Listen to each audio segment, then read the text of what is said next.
Salut, c'est Apo86, bienvenue dans ce nouveau retour consacré à un film culte des années 90, La Ligne Verte.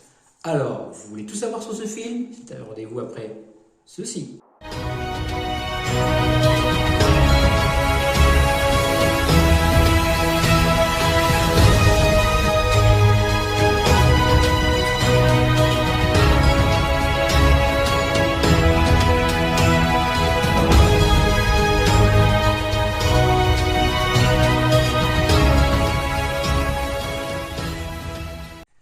Sorti en 1999 et réalisé par Frank Darabont, à qui l'on doit aussi Les Évadés, La Ligne Verte est l'adaptation du livre du même nom écrit par le maître de l'horreur Stephen King, dont j'avais déjà parlé dans Shining, à l'affiche ici. Sauf qu'ici, point d'horreur, mais plus une fable fantastique et poétique, mais on verra ce point plus tard. Le projet du film naît après que Darabont et King se soient tout simplement téléphonés. Ayant collaboré sur le film donc Les Évadés, Stephen King raconte à son ami l'idée et l'histoire de son futur livre.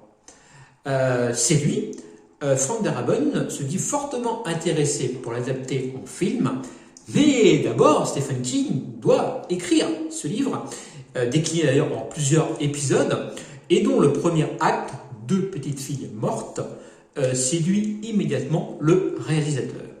Frank Darabont doit donc attendre que Stephen King écrive tous les autres épisodes et passera 8 semaines ensuite à écrire le scénario du film.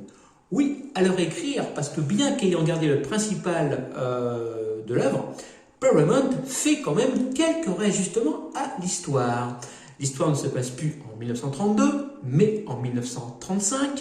Il change le nom de quelques prisonniers, il modifie le passage de l'infection urinaire. Dans le livre, Hammersmith n'est plus journaliste, couvrant le procès de John Coffey, mais son avocat, etc. Il y a beaucoup de choses qui ont été changées, mais on n'est pas là pour comparer l'œuvre originale au film. Pour le casting, Darabont pense directement à Tom Hanks pour incarner le rôle de John Edgecombe, jugeant le personnage parfait pour l'acteur. Pour John Coffey, le casting, c'est pas si simple que ça. C'est un peu plus difficile, jusqu'au jour où Bruce Willis, informé du projet, lui propose Michael Clarke Duncan, qui a tourné avec lui dans Armageddon. L'acteur s'entraîne alors avec un coach personnel pour jouer un homme ayant une âme d'enfant de 5 ans.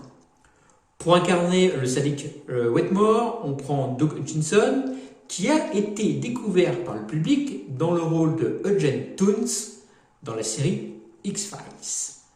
Gary Sinise, avec qui Hanks a tourné Apollo 13, et Forrest Gump, bien sûr, sera aussi de la partie. Quant à Mr. Jungle, 15 souris joueront le rôle, tous dressés à faire une chose particulière. Ça, c'est un petit peu pour l'anecdote. Le tournage commence donc durant l'été 98 dans le Tennessee et prendra plusieurs mois avant d'aboutir à ce film. Mais La Ligne Verte, ça raconte quoi? Alors, l'histoire de Paul Edgecombe, pensionnaire centenaire d'une maison de retraite qui est hanté par ses souvenirs.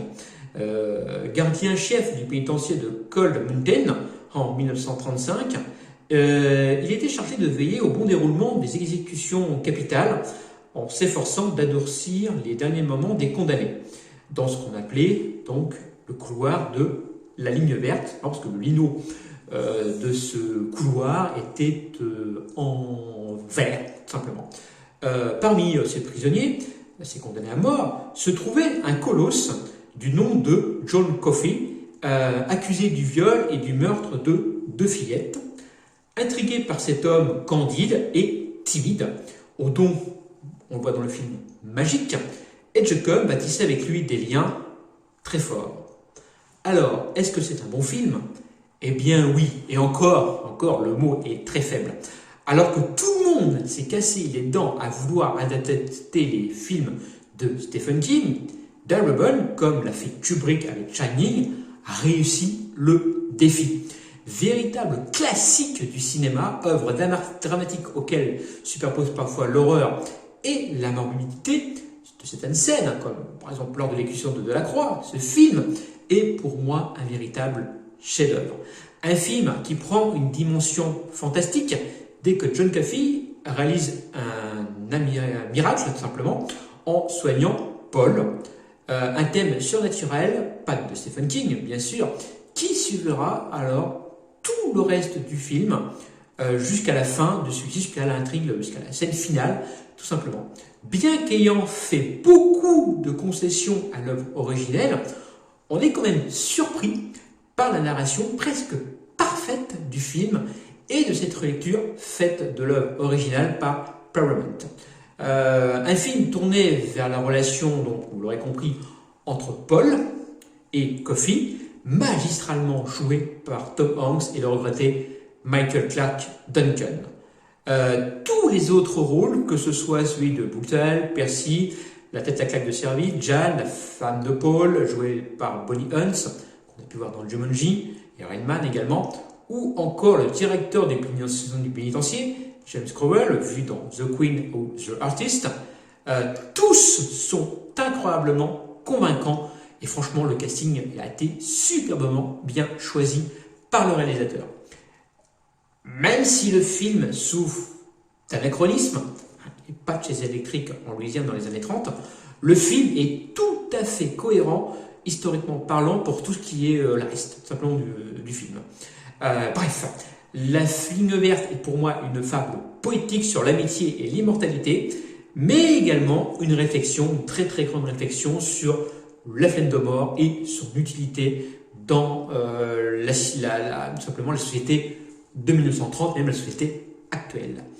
Récompensé par pas moins de 4 Oscars, le film, niveau critique, reçoit la note de 61 sur 100 sur Metacritic, la référence mondiale, et 8 sur 10 sur Captain Watch, notre partenaire.